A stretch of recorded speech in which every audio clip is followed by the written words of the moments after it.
एक कहावत है कि कंकड़ीले पथरीले रास्ते पर इंसान चलना पसंद नहीं करते, परंतु साफ सुथरे रास्ते को हर कोई पसंद करता है। इसके बारे में कभी हम आप गहराई से सोचा कि ऐसा हम क्यों करते हैं? तो शायद इसका उत्तर यही मिलेगा।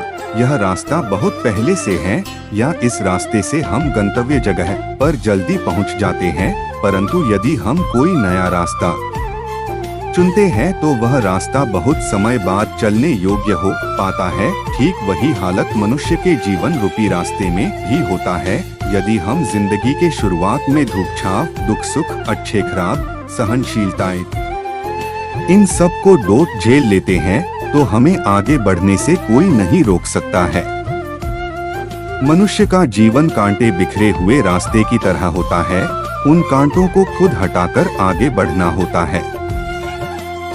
बुद्धिमान व्यक्ति कभी भी कामुक सुख में आनंद नहीं लेते हैं। वह सदैव मोक्ष की प्राप्ति में लगे रहते हैं।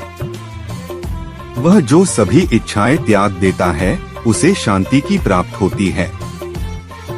जैसे अंधेरे में प्रकाश की ज्योति जगमगाती है, ठीक उसी प्रकार से सत्य की चमक भी अलग नजर आती है। इसलिए व्यक्ति को सदैव सत्य बोलना चाहिए। जो व्यक्ति मृत्यु के दौरान हरि का नाम लेता है वह मोक्ष को प्राप्त होता है, इसमें कोई शक नहीं है। परिवर्तन ही इस संपूर्ण संसार का नियम है। इसलिए व्यक्ति को कभी अपने वर्तमान पर घमंड नहीं करना चाहिए। जिसने जन्म लिया है उसकी मृत्यु निश्चित है, और मृत्यु के पश्चात पुनर्जन्म भी निश्चित है। संपूर्ण शरीर 5 तत्वों से मिलकर बना है: अग्नि, जल, वायु, आकाश और पृथ्वी, और अंत में उसके शरीर को इन्हीं 5 तत्वों में ही विलीन हो जाना है।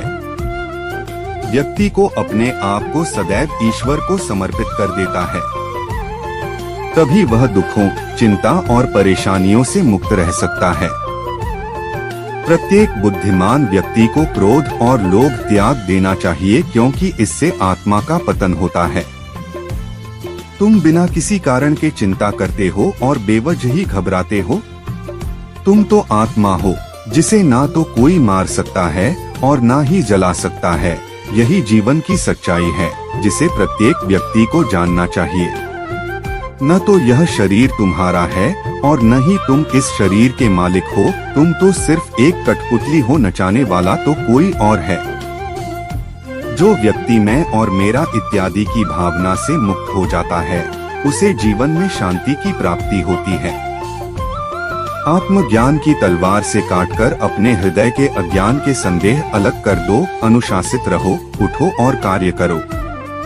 जिस प्रकार से प्राकृतिक मौसम में बदलाव आता है, ठीक उसी प्रकार से जीवन में भी सुख दुख आता रहता है। वह कभी स्थायी नहीं रहते हैं। इस जीवन में ना कुछ खोता है, ना व्यर्थ होता है। जो लोग परमात्मा को पाना चाहते हैं, वह ब्रह्मचर्य का पालन करते हैं। भगवान श्री कृष्ण कहते हैं कि मैं इस संसार की सुगंध हूँ, अग्नि की ऊष्मा हूँ और समस्त प्राणियों में विद्यमान रहता हूँ। श्री कृष्ण जी ने कहा है कि गरीब मित्र कभी भी कुछ आपसे मांगने नहीं आता है, अपितु मायने यह है कि उसके संकट के समय में आप कितना साथ दे सकते हो। कमजोर व्यक्ति कभी माफी नहीं मांगते, परंतु ताकतवर पुरुष के अंदर क्षमा करने की विशेषता होती है। समय कितना भी बदल जाए, परंतु सत्यता कभी नहीं बदलती, उसकी विजय हमेशा होती है। जिंदगी में कई बार ऐसा होता है कि हमारे अंदर किसी और की नहीं बल्कि आत्मविश्वास की ही कमी होती है। हम जो करना चाहते हैं वो नहीं कर पाते हैं, क्योंकि हमारे में आत्मविश्वास ही नहीं होता है। ये कहानी अपने अंदर आत्मविश्वास लाने के लिए ही है। इसे सुनने के बाद आपके आत्मविश्वास प्रबल होगा। एक गांव में एक गरीब लड़का था। जब वह 8-9 वर्ष का हुआ तो पिताजी का निधन हो गया।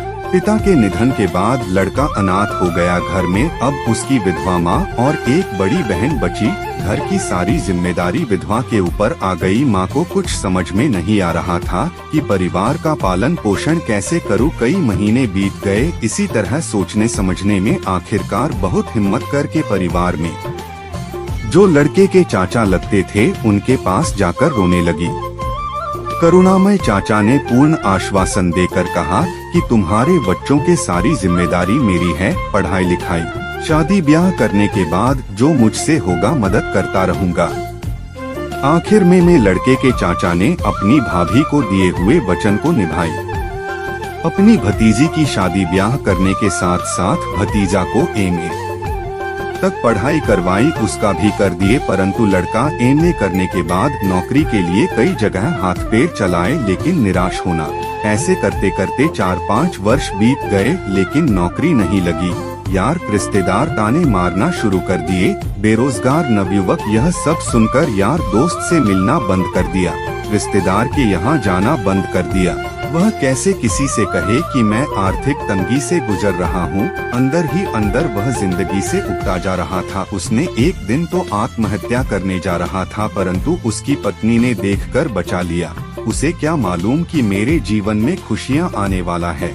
संयोग से 1 महीने बाद सरकार का एक प्लान आया। उसमें सरकार को उस जगह जमीन की जरूरत थी, उसका फायदा बेरोजगार नवयुवक को मिल गया। उस जमीन के बदले में नवयुवक को अच्छी खासी रकम मिल गया। फिर क्या, हर तरफ से हारा बेरोजगार मिले हुए रकम से गल्ले का धंधा शुरू कर दिया। गल्ले का धंधा करने के बाद भी उसे निगेटिव बातें सुनने को मिलता रहा, लेकिन वह किसी के बात पर ध्यान न देकर गल्ला के व्यवसाय में तनमन से लगा रहा और पूरे आत्मविश्वास के साथ समर्पण हो गया।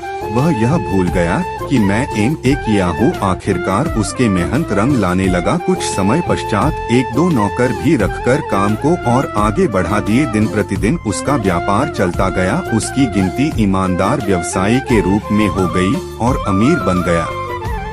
धीरे धीरे वह उसी व्यवसाय से आलीशान गाड़ी और अपनी जरूरत की सब सुविधाएं कर लिए एवं आराम की जिंदगी जीने लगे। महाभारत युद्ध में भगवान श्री कृष्ण ने धनुर्धारी अर्जुन से यही कहा कि हे कुंती पुत्र, तुम्हारे सामने खड़े सभी वीर पुरुष, महान धनुर्धर, गंगा पुत्र भीष्म पितामह, गुरु द्रोणाचार्य सभी पहले से मृत्यु की शैया पर लेटे हुए हैं।